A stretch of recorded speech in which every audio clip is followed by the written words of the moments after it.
Hello అందరికీ welcome to Sai boutique. మీకు ఈ వీడియోలో ఎంబ్రాయిడరీ ఎడిట్ అనే దాని గురించి అయితే చూపిస్తాను. కంప్యూటర్ ఎంబ్రాయిడరీ కోర్స్లో మనకి ఎంబ్రాయిడరీ ఎడిట్ అనేది కూడా ఒక పార్ట్ అండి. అది చాలా ఇంపార్టెంట్. ఎందుకంటే కొన్ని డిజైన్స్కి హ్యాండ్స్ బుటీస్ ఉండవు. అలాంటప్పుడు కస్టమర్ డిజైన్కి బుటీస్ అడిగినప్పుడు అయితే ప్రాబ్లం అయింది. చూడండి, ఇప్పుడు మనకి ఎంబ్రాయిడరీ ఎడిట్లోకి వెళ్ళి పెన్ డ్రైవ్ మామూలుగా అండి, ఇది యాజ్ ఇట్ ఈజ్ ఎలా అంటే మామూలుగా మనం డిజైన్ ఎలా సెలెక్ట్ చేసుకుంటాం అలాగే ఓపెన్ చేస్తాము.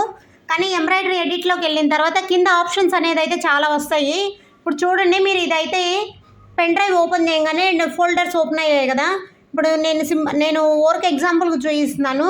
ఇప్పుడు దీంట్లో హ్యాండ్కి బార్డర్ ఉంటుంది, బుటీస్ ఉండవండి. కాకపోతే మనం ఇప్పుడు బార్డర్ వేసుకుంటున్నాం, బార్డర్కి బుటీస్ యాడ్ చేస్తున్నాను. ఇప్పుడు ఇది డిజైన్ సెలెక్ట్ అయింది కదా, హ్యాండ్ అండి అది. ఆ హ్యాండ్ని సెట్ అనేది ఉంటుంది, ఆ సెట్ నొక్కేస్తే బ్యాక్ కిందకి అంటే చివరికి అనేది మనం మూవ్ చేసామంటే స్టార్టింగ్కి వచ్చేస్తుంది. అప్పుడు యాడ్ అనే బటన్ ఉంది కదండి, ఆ యాడ్ అనే బటన్ నొక్కితే మళ్ళీ పెన్ డ్రైవ్ సింబల్ అవి చూపిస్తుంది. మళ్ళీ పెన్ డ్రైవ్ నొక్కేసేయండి. అదే డిజైన్లో ఉంటాయండి బూటీస్. లేదు వేరే డిజైన్లో బూటీస్ కూడా కావాలి అంటే మీరు ఏంటంటే కొన్ని బూటీస్ నచ్చినవి ఏంటంటే మిషన్లోనే సేవ్ చేసేసుకోండి, అది మీకు వెంటనే కనపడతాయి.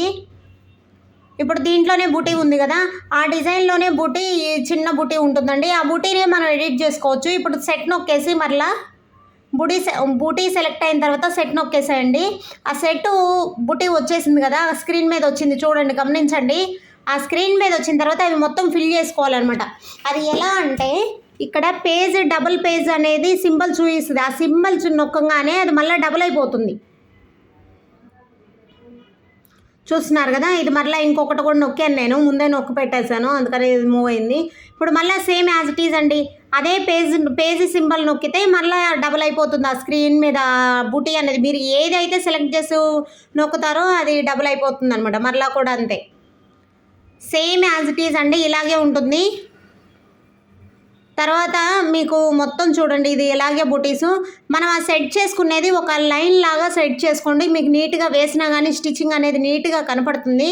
కాబట్టి మీరు అదే బుటీ వస్తుందన్నమాట, సేమ్ అలాగే వేసుకోవచ్చు. అంటే డబుల్ కలర్స్ ఉండేదైతే చాలా కలర్స్, ఇప్పుడు ఒక బుటీకి 2 కలర్స్ 3 కలర్స్ ఉండేదైతే బాగా ఎక్స్పోజ్ అయ్యిద్ది అనుకునేది ఏంటంటే మనకి అప్పుడు కష్టం అనిపించిందండి. మీకు ఇంకా దీంట్లో కూడా ఒక చిన్న టెక్నిక్ ఉంటుంది, నేను అది కూడా చెప్తాను. అంటే సేమ్ అదే డిజైన్లో సేమ్ అదే బుటీ వేయాలనేది ఏం లేదు. కాకపోతే చాలామంది ఏంటంటే సేమ్ అదే బుటీ కావాలని అడిగే వాళ్ళకి ఏంటంటే పర్టికులర్గా మనం ఇలాగే బుటీ యాడ్ చేస్తాము. ఇవన్నీ నేను ఒక లైన్ లాగా ఒక క్రాస్ లాగా వేసుకుంటున్నాను. అంతకుముందు ఫస్ట్లో స్టార్టింగ్లో పెన్ను వాడేదాన్నండి, ఇప్పుడైతే నేను అసలు వాడట్లేదు. ఆ పెన్ను కూడా నేను ఎక్కడో పెట్టేసాను, నాకు తెలియదు. నేను ఫస్ట్లో 1 or 2 డేసే వాడానండి, ఆ తర్వాత అయితే వాడలేదు. నేను ఎప్పుడూ కూడా చేత్తోనే మూవ్ చేస్తాను అవి, ఓకేనా. ఇప్పుడు ఇలా వస్తుంది. ఆ తర్వాత ఏంటంటే ఎంబ్రాయిడరీ అనేది ఉంటుంది కదా మనకి, ఇంకా సేమ్ యాజ్ ఇట్ ఈజ్ అండి, మనం డిజైన్ ఎలా స్టిచ్ చేస్తామో అలా చేస్తాము. అయితే ఈ హ్యాండ్ బోర్డర్ అనేది కలర్స్ చూపిస్తుంది కదా, 9, 5, 7, 13 అలాగా. మనకు ఆ కలర్స్ ఏంటంటే యాజ్ ఇట్ ఈజ్ మనం స్టిచ్ చేసుకోవచ్చండి. మనకి ఏ కలర్ కావాలో ఆ కలర్ పెట్టి స్టిచ్ చేసుకుంటాం. తర్వాత బుటీస్ ఉన్నాయి కదా, ఈ బుటీస్లో చూడండి మీకు 2 కలర్స్ చూపిస్తుంది. అయితే 1 minute ఉంటుంది. కాకపోతే ఆ 1 minute దారాలు పెట్టడం కూడా చాలా ఈజీ అండి. ఏంటంటే ఆ బుటీస్ వేసేటప్పుడు ఇలా ఎడిట్ చేసుకొని వేసేటప్పుడు చాలా ఈజీ అవుద్ది. లేదా ఒక బుటీ సెలెక్ట్ చేసుకొని ఒక్కొక్క బుటీ వేసేటప్పుడు చాలా కష్టం అనిపిస్తుంది. మనం ఏం చేయాలంటే ఇలా బుటీస్ ఎడిట్ చేసినప్పుడు, లేదు మనకి ఒకే కలర్ మీద కావాలి బుటీస్, మధ్యలో కుందన్స్ పెట్టుకునే వాళ్ళు ఉంటారు. ఈ మధ్య కంప్యూటర్ ఎంబ్రాయిడరీకి కుందన్స్ బాగా అంటిస్తున్నారండి. అలాంటి వాళ్ళు ఏంటంటే సింగిల్ కలర్ మీద వేసేసి లోపల డాట్ మాత్రమే వేరే కలర్ ఇచ్చాడు. అలాంటప్పుడు మాత్రమే మనం అన్ని కలర్గా ఒకటే అయిపోయేటట్టు మనం మూవ్ చేయొచ్చు, ఓకేనా. నెక్స్ట్ ఇంకా ఇలాంటివి ఏంటంటే డిజైన్స్ ఎంబ్రాయిడరీ ఎడిట్లోకి వచ్చేసరికి లెటర్స్ కూడా రాసుకోవచ్చు అండి. పిల్లలు వాళ్ళకి చిన్నపిల్లలు ఉంటారు కదా, వాళ్ళకి టీషర్ట్ల మీద అట్లా మనం డ్రెస్సులకి ప్లెయిన్ క్లాత్ల మీద నేమ్స్ రాసుకోవాలన్నా అలా బాగుంటుంది. నేను ఫస్ట్లో అయితే మా పిల్లలిద్దరికీ టీషర్ట్స్ మీద నేను నేమ్స్ రాసిచ్చాను. అవి కూడా మనకేంటంటే ఇలా నేమ్స్ కూడా రాసుకోవచ్చు.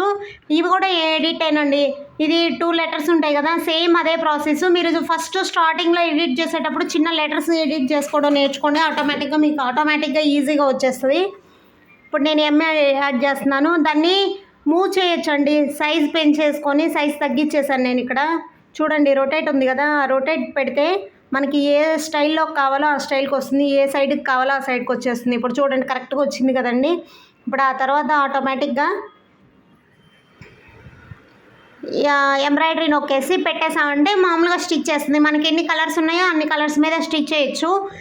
మీకు ఇలా దీంట్లో ఎంబ్రాయిడరీ ఎడిట్లో బూటీస్ యాడ్ చేసినప్పుడు, ఎడిట్ చేసినప్పుడు ఒక చిన్న టెక్నిక్ ఉందండి. ఎడిట్ చేసి కుట్టడం చాలా ఈజీ. ఎందుకంటే ఇప్పుడు ఒకే కలరు ఒక బూటీకి 3 కలర్స్ ఉన్నాయనుకోండి, మీరు సింపుల్ ఎగ్జాంపుల్ అండి, ఒక బూటీకి 3 కలర్స్ ఉన్నాయనుకోండి, మీరు ఎడిట్ చేసేసారంటే దారాలు మార్చకుండానే మళ్ళీ సేమ్ కలర్ బుటీ కాడికి సేమ్ కలర్కి వచ్చే వరకు నెక్స్ట్ నొక్కేసారంటే 2 బుటీస్ అవతల నొక్కేసారంటే ఆటోమేటిక్గా మళ్ళీ నెక్స్ట్ బుటీకి వెళ్ళిపోతుంది. కాబట్టి ఇబ్బంది ఉండదు. నేను ఫస్ట్లో చాలా ఇబ్బంది పడ్డాను అవి తెలియక. తర్వాత నిదానంగా అవి తెలుసుకొని నాకు ఆ ఫ్రెండ్ హెల్ప్ చేయడం వల్ల ఎంతో కొంత నేనైతే ఖచ్చితంగా నేర్చుకున్నానండి. సరేనా? మీరు కూడా ఇలా మీకు ఏదన్నా బుటీస్ ఇవి కూడా ఇవన్నీ పిల్లలవి టీ షర్ట్స్ మీదవండి. చాలా చాలా డిఫరెంట్గా ఉంటాయి, చాలా బాగుంటాయి ఈ బుటీస్. మీరు పిల్లలకి వేసి చూడండి కావాలంటే. ఇదండి. ఇలా మీకు ఏదైనా చిన్న డౌట్ ఉన్నా నాకు కామెంట్ ద్వారా చెప్పండి. నేను ఖచ్చితంగా అయితే మీకు ఏదైనా డౌట్ ఉన్నా కానీ ఖచ్చితంగా చెప్తానండి, ఎక్స్ప్లెయిన్ చేస్తాను. థ్యాంక్ యూ అండి. వీడియో నచ్చినట్లయితే లైక్ చేయండి, షేర్ చేయండి, సబ్స్క్రైబ్ చేసుకోండి.